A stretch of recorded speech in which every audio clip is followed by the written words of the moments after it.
E aí, meu nome é Sturari, esse é o Palavras que Falam, e esse vídeo aqui é para ajudar você que está com dificuldade de ler aquele texto, aquela poesia, aquele artigo acadêmico, até algo mais literário, e que se acha limitado em consumir esse tipo de conteúdo. Se você não conhece o canal, convido você a conhecer, porque a gente fala sobre literatura clássica, teoria literária e escrita criativa, tem vídeo toda quinta. Esse vídeo aqui é mais uma confissão. Quando você começa a estudar muito essas disciplinas de humanidades, eu, no caso, essa área da literatura, a gente vai encarar certos textos em que a gente vai questionar se de fato a gente foi alfabetizado, de tão incomodado que a gente vai ficar com toda a constituição daquela obra. Às vezes é uma sintaxe que a gente não entende, ou seja, alguma formação de frase que está muito ambígua, muito complicada, períodos muito longos, conceitos que a gente às vezes nunca viu falar, até palavras que antes a gente tinha total certeza de que ela significava uma coisa e em certo texto ela está dançando na nossa mente e a gente não consegue identificar nem entender o que uma palavra tão simples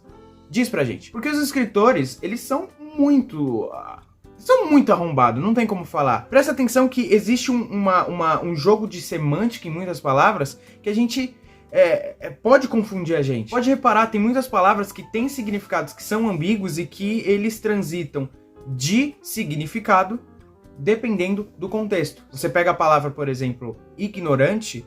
Ignorante pode ser não só aquele que ignora, aquele que desconhece, como aquela pessoa que é extremamente grosseira, que simplesmente não tem educação. Eu vou dizer uma coisa pra você, eu me acho uma pessoa assim, extremamente limitada. Quanto mais eu estudo, mais burro eu me sinto. É extraordinário, porque mais coisas você vai descobrindo, mais coisas você vai percebendo, e conforme mais textos você vai lendo, você vai percebendo que não manja porra nenhuma. Mas eu gosto de dizer que pelo menos eu sou esforçado, porque como eu percebo essa limitação da minha parte, eu pelo menos gosto de me dedicar pelo menos nas coisas em que eu tenho interesse. Mas uma coisa que é muito importante que a gente precisa saber é que tudo tem uma meta, tudo tem um caminho. Não tem como você começar a estudar, por exemplo, filosofia por Nietzsche, porque Nietzsche já é de uma era moderna e você ignorar tudo que veio antes dele é muito complicado. Até porque o Nietzsche questiona muito de uma tradição clássica filosófica, e se você não conhecer a tradição clássica filosófica, não adianta nada você ler um maluco. Isso acontece, cara, em todas as disciplinas, eu acho que até além das humanidades. Tipo, matemática, você não vai fazer matriz se você não souber fazer função, se você não souber fazer, sei lá, até as contas mais primárias, mais básicas. E com a literatura é a mesma coisa, você não vai conseguir ler a Odisseia e a Ilíada, que inclusive tem vídeo aí no canal, sem ter lido outros textos que pudessem te suster, mas mesmo assim você vai sentir uma grande dificuldade. Eu lembro que a primeira vez que eu li um clássico bem pesado mesmo foi a Odisseia, no primeiro semestre da faculdade. Eu nem estava tendo aula, a professora já tinha mandado um e-mail falando, leiam Odisseia, e eu fui ler a Odisseia e eu já pensei em parar o curso de letras. Isso eu tinha 17 anos, eu já tinha lido alguns clássicos, claro, mas nada daquele pique, né? Porque a Odisseia é um livro de fôlego, é um livro muito complicado. Eu nunca tinha lido nada daquele estilo, não sabia o que era o gênero épico e já entrei de cara. É claro que conforme eu fui me esforçando em ler mais esses textos, mais eu fui aprendendo sobre eles. E a questão é um pouco essa, assim, dedicação. Se você não se dedicar a ler esses textos que podem ser mais complicados, mesmo que você não entenda, e esse que é o ponto, se você não se dedicar a ler, você nunca vai ler. Tá ligado? Você nunca vai conseguir ultrapassar. Principalmente esses textos que são clássicos, assim, você sempre vai voltar a ele. Eu já li a Odisseia depois desse momento, eu já li 3 vezes. E ainda falta coisa para aprender, ainda falta coisa para consumir, ainda falta coisa para entender. Mas é claro que a minha última leitura foi muito superior à minha primeira leitura. Por quê? Eu já estava acostumado com o gênero, já sabia do que se falava. Então, todas essas coisas, elas vão somando e vão formando intelectualmente a nossa capacidade de leitura. E o que eu acho mais importante, acima de tudo, é o tempo de leitura, né? Eu acho muito legal você ler por mais tempo e ler menos página do que fazer aquelas metas de páginas, tipo assim, eu tenho que ler 30 páginas por dia. Esquece isso, mano. Lê por tempo, eu tenho que ler 1 hora por dia. Se você ler em 1 hora por dia, você lê 15, 16 páginas, você é o fodão, mano. De verdade mesmo.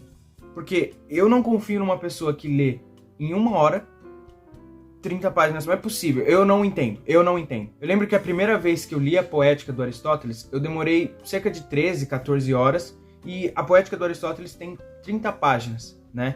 E eu lembro que na época, eu já estava na USP e eu tinha conversado com a minha professora, que é Mary Lafer, que eu me senti um pouco incomodado em ter demorado tanto tempo em ter lido um texto de 30 páginas.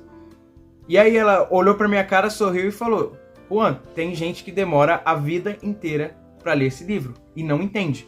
Você fez isso em 13 horas. Não vou voltar mais à poética. Quer dizer, talvez eu volte, mas assim, vou voltar com já entendendo o conteúdo, já entendendo a situação, já dominando aquela coisa. Por quê? Eu me dediquei tempo suficiente, me debrucei a esse texto e li de verdade. Isso é muito importante, cara. Ultimamente eu tô lendo... Vou até pegar. Ultimamente eu tô lendo essa bomba aqui, que todo mundo deve conhecer, né? O Pequeno Príncipe. Um livrinho assim, que é meio poggers, né? Como dizem as más línguas. Mas é um texto que... Eu lembro que a primeira vez que eu li em um dia. É um texto possível, né? Um livro de 100 páginas que, enfim, tem muita imagem e tal. E eu tô relendo nessas férias e... Provavelmente quando sair esse vídeo eu não tô mais nas férias. Mas enfim, tô relendo esse texto nas férias. Hoje é dia 3. E esse já é o terceiro dia que eu tô lendo, tá? E eu tô na página 63. Eu fiquei burro com o passar do tempo, né? Porque a primeira vez que eu li isso, eu tava estudando literatura fazia 1 ano e meio. E hoje já faz uns 6, 7 anos, né? Eu fiquei burro com o passar do tempo? Não, eu acho que a qualidade da minha leitura melhorou. E uma coisa que eu tô percebendo é que conforme mais o tempo passa, mais a minha leitura fica mais lenta. E isso não me incomoda, porque até eu como escritor, eu gosto muito de sentir o gosto das palavras, eu gosto de testar o texto, reler várias vezes o mesmo parágrafo, isso não me incomoda, apesar de, tipo assim, ser um problema em alguns gêneros, eu vou até falar isso, mas eu acho que na prosa isso é um pouco importante, de você ir voltando aquele parágrafo e tal, porque sempre foge alguma coisa. É claro que assim, na poesia, é legal você ler tudo de uma vez, e aí você vai destrinchando verso por verso, e depois ler tudo de uma vez de novo, né? Até porque a poesia não é prosa. Mas, enfim, são gêneros diferentes. O que eu quero dizer o bom leitor, o que eu acredito que seja um bom leitor, não é um leitor que lê 100 páginas por dia, mas é um leitor que consegue ler por muito tempo, mesmo que seja uma quantidade mínima de páginas por dia, né? Eu sei que a gente fica meio pressionado por esses books, instagrammers maluco, falando que é pra ler tanto, falei fulano, pra não sei o que. Você tem esses bagulhos ridículos de leitura dinâmica. Quer dizer, leitura dinâmica é útil em algumas coisas, né? Mas pra ler literatura não existe. Não existe, isso não funciona, isso não é certo, né? E uma infinidade de pessoas que falam que leram 8 livros por mês, não confia nessas pessoas, porque o importante é ler, pra começo de conversa, e ler bem, cara. Então, pô, dedica aí 1 hora, 1 hora e meia, 2 horas por dia, e não se apega a esse número de páginas. Só lê, mano. Por favor, só lê, porque vai mexer com a sua ansiedade, vai te deixar mal, você vai se sentir burro, e às vezes você tá fazendo uma leitura muito melhor que essas pessoas. Sobre os textos difíceis, o que eu quero dizer é que, de novo, tente ler. Mas eu vou dar algumas dicas que podem te ajudar. A primeira dica que eu dou é você pôr metas realistas no sentido de quais textos você vai ler, e não necessariamente na quantidade de páginas, porque eu já falei, isso é inútil. Leia por tempo, não por quantidade de páginas, por favor.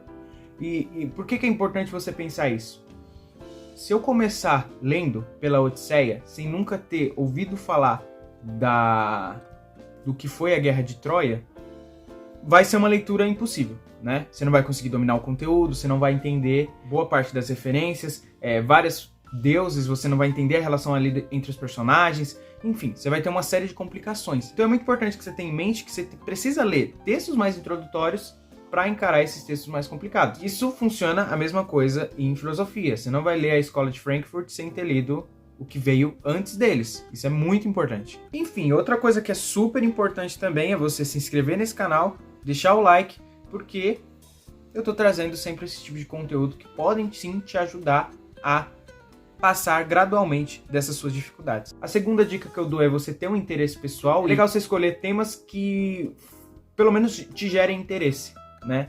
Eu vou dar um exemplo simples. Eu adoro ler teoria literária, mas quando a teoria literária começa a entrar no âmbito da filosofia, eu já não me sinto mais confortável, porque eu não gosto tanto de filosofia, eu sou da área da literatura mesmo, isso não me incomoda. O interesse ele vai, obviamente, aumentar a sua motivação para ler esses textos mais complicados. A outra dica que eu dou, e eu me surpreende que muitas pessoas não façam isso, é ler com dicionário. Tem muita gente que vê uma palavra, não entende e foda-se. Eu acho isso impressionante, como é que uma pessoa consegue ler sem um aplicativo de dicionário no celular do lado, porque pra mim é inconcebível isso. Porque é óbvio. Eu sei que dá preguiça você parar a sua leitura, pesquisar uma palavra, achar lá, etc e tal. Mas imagina você ter que ficar olhando com um dicionário ali. Você tem um aplicativo hoje, você só coloca a palavra no aplicativo, ele te dá o significado, aí você relê o parágrafo já com o significado em mente. Gente, é simples, se você tá com dificuldade de compreensão, busque compreender, óbvio. Mas outra coisa legal também é fazer anotação. Eu não faço anotação em todos os livros que eu leio, mas em alguns eu faço, né? Deixa eu ver se tem uma bomba aqui. Dom Casmurro, não sei se dá, acho que não vai dar pra ver, né, obviamente. Eu vou até desfocar o bagulho. Mas o meu Dom Casmurro, eu praticamente escrevi outro livro com o Machado de Assis, de tanta anotação que eu fui fazendo. Por quê? Dom Casmurro, ele pode parecer um livro que é mais tranquilo, do Machado de Assis, mas ele é um livro que tem várias pegadinhas, né? Ele é bem complexo, ele tem vários questionamentos, né? Muita informação que ele vai deixando, soltando aos poucos. Então é um livro que exige anotação, né? De novo, não recomendo você fazer isso em todos os livros, principalmente nos de literatura, mas eu acho que assim, principalmente esses textos de faculdade, todos eu tenho já o costume de fazer um fichamento, ou seja, de fazer uma leitura anotando num arquivo de Word, por motivos óbvios de que é mais tranquilo de, primeiro, consumir esse conteúdo depois, não preciso reler, se eu quiser estudar eu tenho ali a minha revisão. Segundo, facilita você se forçar a compreender a coisa, porque você só vai escrever o que você entender. Terceiro, te ajuda a guardar essas informações, né? Então, a anotação é super importante. Outra coisa que você pode fazer também para te ajudar, e que, por exemplo, me ajuda muito quando eu tô lendo poesia, é você ler em etapa, né? Então, por exemplo, quando eu tô lendo um poema, eu leio ele inteiro pela primeira vez, até para sentir o som, sentir a textura das palavras. Depois eu vou destrinchando estrofe por estrofe, tentando pegar o sentido dela. E aí depois eu faço uma releitura já incorporando o sentido com a estrutura, o som e tudo, né? Isso pode te ajudar muito em outros tipos de leitura também, claro. Você pode fazer também, é sempre ter uma pessoa para discutir. Eu tenho dó da minha namorada porque ela ouve áudios quilométricos de todos os textos que eu tô lendo, não importando qual seja, né? É extraordinário a paciência que essa mulher tem e por isso que eu amo muito ela. Mas é legal você dar uma discutida, mesmo que a pessoa não vai responder você, porque, de novo, te força a desenvolver intelectualmente esses pensamentos e esse conteúdo que você consumiu. E você vai perceber que todas essas estratégias vão fazer com que você comece a superar o medo do desconhecido, né? Uma coisa que acontece muito com a gente, que a gente ouve sobre certos textos e a gente fica com medo. Li Édipo Rei, por exemplo, faz 6 anos, a primeira vez que eu li. E aí depois só ouvi falar, a galera comentando aqui, você vai ler a poética, Édipo Rei é foda, vai ler não sei o que, o Édipo Rei é pica. E aí recentemente eu fui ler Édipo Rei e fiquei com um medo tremendo do livro, falando, nossa, o bagulho é absurdamente cabuloso, eu nunca vou entender. E aí, óbvio, quando você começa a ler o texto, você vai perceber todas as características que fazem com que ele seja grandioso, mas você vai ver que não é tudo isso, sabe? Que você tem capacidade de ler. O que eu quero dizer, tem textos que parecem te desafiar e não vão te desafiar, então é legal você superar esse medo do desconhecido, medo do que é difícil. A partir do momento que você começa a ler lá do início, você já vai começar a perceber um caminho que você pode perseguir para você ir melhorando seu estudo, né? Sempre que você lê um texto teórico, pode ser o texto teórico mais básico possível, esse texto teórico vai ter referências, que você vai ir atrás dessas referências, e aí você vai ler essas referências, e aí nessas referências tem outras referências que vão te jogar para outras referências, e assim por diante, né? Até os livros é a mesma coisa, né? Sempre na introdução vai citar outro cara, vai citar fulano, vai citar ciclano, ou seja, você sempre vai estar tendo opções para progredir. E se você estiver fazendo, por exemplo, uma faculdade de humanidades, isso é uma coisa que você nem precisa se preocupar, você vai ouvir falar de tanta gente que você vai perceber que você não tem tempo para ler nenhum deles. Mas o importante é que você se dedique, esforce e perceba que é um processo. Uma última dica pessoal minha é não tenha medo de não entender. Cara, pegou um bagulho que você realmente não entendeu, pegou um texto que você ficou um parágrafo que você ficou 2, 3 horas e não entendeu, irmão, vai fazer o quê? Passa pra frente. Uma hora você vai voltar para esse texto, porque os clássicos são isso. Você sempre vai voltar para os clássicos, não tem como fugir dos clássicos. Você sempre vai reler eles, sempre vai escutar falar sobre eles, não tem como. Quando você voltar para esses textos, talvez você já tenha capacidade para ler aquele parágrafo que você não entendeu, aquele capítulo que você ficou um pouco confuso. Isso acontece, você vai reler, o importante é você tentar passar por frente. Eu lembro que a primeira vez, por exemplo, que eu li a Eneida, eu li na tradução do Odorico Mendes, que é uma tradução nojenta, assim, não recomendo.